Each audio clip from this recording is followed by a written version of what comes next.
Aqui é mais um vídeo na minha página e no meu canal do YouTube. Este vídeo é para falar contigo sobre uma doença que infelizmente é um grande flagelo, que é a desculpativite. Para quem não conhece esta doença ou nunca teve assim muita consciência dela, é uma doença que abrange muita gente, provavelmente qualquer um de nós já passou por lá. Outros com mais intensidade, ou seja, qualquer pessoa pode já ter sofrido dela. E a desculpativite, o que é? Para quem não conhece, são as desculpas que nós arranjamos do nosso dia-a-dia para não fazer aquilo que nós achamos que é o mais importante. Existem 4 tendências que podemos usar para a desculpativite. Então a primeira tem a ver com a saúde, ou seja, o nosso primeiro cartão de visita perante uma situação qualquer é: eu sou doente, eu tenho um problema de saúde. Conheço uma pessoa que me cruzo com ela 3 ou 4 vezes por ano, ou até através do contacto telefónico, e todas as vezes que eu falo com ela, eu conheço uma doença nova. Em termos de cultura geral até pode ser importante, porque se a conhecer assim todas as doenças modernas que andam a circular, mas por outro lado pode ser assim uma situação muito difícil para ela, porque ela só está focada na doença. Curiosamente, teve uma história muito gira, que foi uma viagem que eu fiz, e quando me sentei no avião, a pessoa que estava ao meu lado, o senhor, ao longo de alguns minutos, ao longo do tempo, havia um ruído. Eu achei estranho, mas mantive-me silêncio, não conhecia o senhor, e o senhor, em jeito de brincadeira, disse: "Menina, não se assuste, não é uma bomba.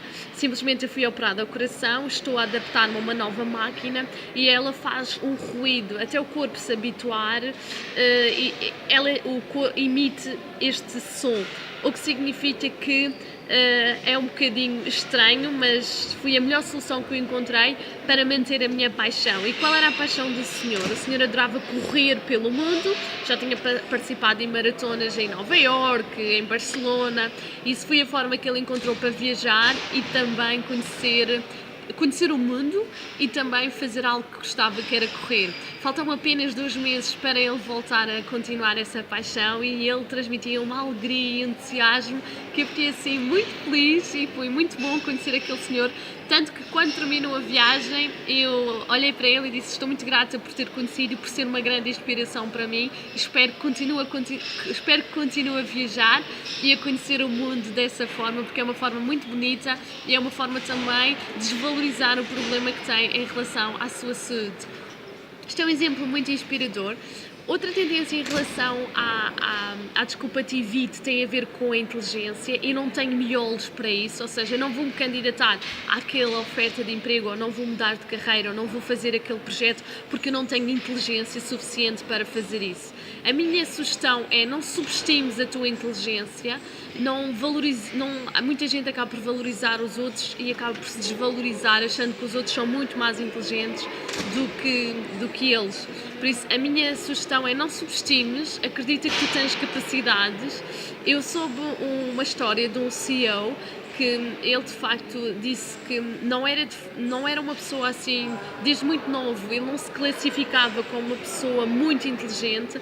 No entanto, o que ele valorizava mais eram as pessoas, e ele tinha um sucesso muito grande. Ele conseguiu, quando foi para a empresa onde ele coordena e trabalha, a empresa estava a ter péssimos resultados, mas o facto de ele saber trabalhar com pessoas, conseguir coordenar e motivar, a empresa subiu em termos de resultados de forma assim abismal. Foi assim muito, muito positivo. Por isso, o facto de eu não ter assim, ou não dominar uma determinada área, não significa que não seja uma mais-valia para aquele cargo. Por isso, se estás com esse receio e costumas dizer com frequência: "Eu não tenho miolos para isso, a minha inteligência não é suficiente", não subestimes a tua inteligência e avança.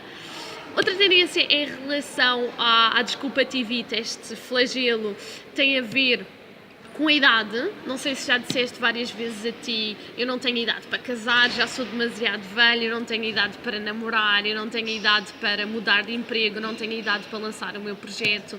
Isso é uma expressão que muita gente usa, mas a minha sugestão em relação a isso é: avança, valoriza a idade que tens, vê as coisas positivas que tu tens. Provavelmente há coisas com a idade que tens que já não consegues fazer, mas se contornares a situação, podes arranjar uma solução igual, uma solução que pode ser igualmente interessante para ti. Por isso, não subestimes a tua inteligência e verifique as coisas boas que tu tens. Imagina, aquelas pessoas que têm 30 anos, faz estatisticamente a idade que tu ainda tens para produzir. Eu tenho 30 anos, 31. Ainda tenho 80% do tempo para produzir, imaginando que me quero reformar aos 70 anos. Espero que seja até aos 90, até aos 100, mas faz as contas ao tempo que tu tens relativamente à tua idade e àquilo que tu podes fazer com essa idade. Há coisas muito interessantes que nós não fazíamos com 20 anos, mas se calhar com 30, 40 ou 50 já valorizamos mais. E por fim, a outra tendência em relação à desculpa-TV tem a ver com a sorte. Eu estou sempre com muito azar. Flávia, eu sou uma mulher com muito azar.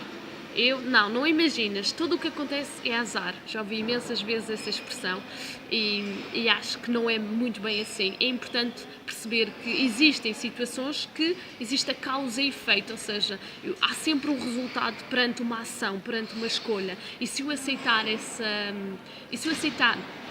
que existe uma causa e efeito perante uma situação, ou seja, se eu aprender com isso, a tendência é não perceber ou não olhar para a situação como azar, foi importante que isto acontecesse. O senhor sucesso vê uma situação menos boa como algo que ele aprende. A senhora do fracasso vê uma situação menos boa como algo que foi de facto muito caótico na sua vida. A tendência que aquelas pessoas têm tendência para ver tudo de forma negativa, perante uma situação mínima parece que o mundo caiu, parece que tudo arruinou. Eu acho que é importante nós não confiarmos muito na sorte, ou seja, eu não olho muito para a sorte e vejo como se eu trabalhar eu vou ter sorte. E não sei se já viram aquele filme Comer, Orar e Amar, em que a atriz principal está em Itália, creio, e ela queria que saísse o Euromilhões e a uma dada altura houve assim uma chamada de atenção que é: se queres que te saia o Euromilhões, joga, não confies na sorte, porque sair o Euromilhões sem jogares, isso não acontece. Para aquelas pessoas que confiam muito na sorte, a tendência é que depois não vai acontecer nada. Acham que o sucesso só vai ser alcançado se tiver sorte. Como é que o sucesso vai alcançar se eu não trabalhar e se eu ficar sentada nesta cadeira e não fizer rigorosamente nada? Eu não acredito nisso. Eu acredito que o sucesso só acontece com trabalho. Por isso, para quem quer se curar desta doença, que existe uma cura e é muito fácil se for trabalhada diariamente, pensa que é possível tu teres mais saúde, te focares nisso e trabalhares para ela, cuidares mais de ti. Pensa que é possível tu olhares para a tua inteligência de forma mais positiva e valoriza mais as tuas capacidades. Pensa que é possível também tu conseguires tirar o máximo da idade que tu tens, em vez de focares naquilo que não tens. E por fim, não penses na sorte, mas foca-te naquilo que te pode levar à sorte, que te pode levar ao teu sucesso. São dicas muito simples relativamente à nossa querida desculpativite, que é um flagelo, mas pode ser curada e tratada. Os efeitos secundários são dramáticos, ou seja, quem quer se manter nesta desculpativite não terá assim resultados muito bons, mas se te focares nas soluções para curar esta doença, tu vais ter resultados bons se começares a trabalhar agora, está bem? Tens de começar a trabalhar já. Um grande beijinho para ti, obrigada por estares aí, partilha o vídeo e vamos continuar aqui neste processo de crescimento e de conhecimento e também de muito trabalho. Beijinho!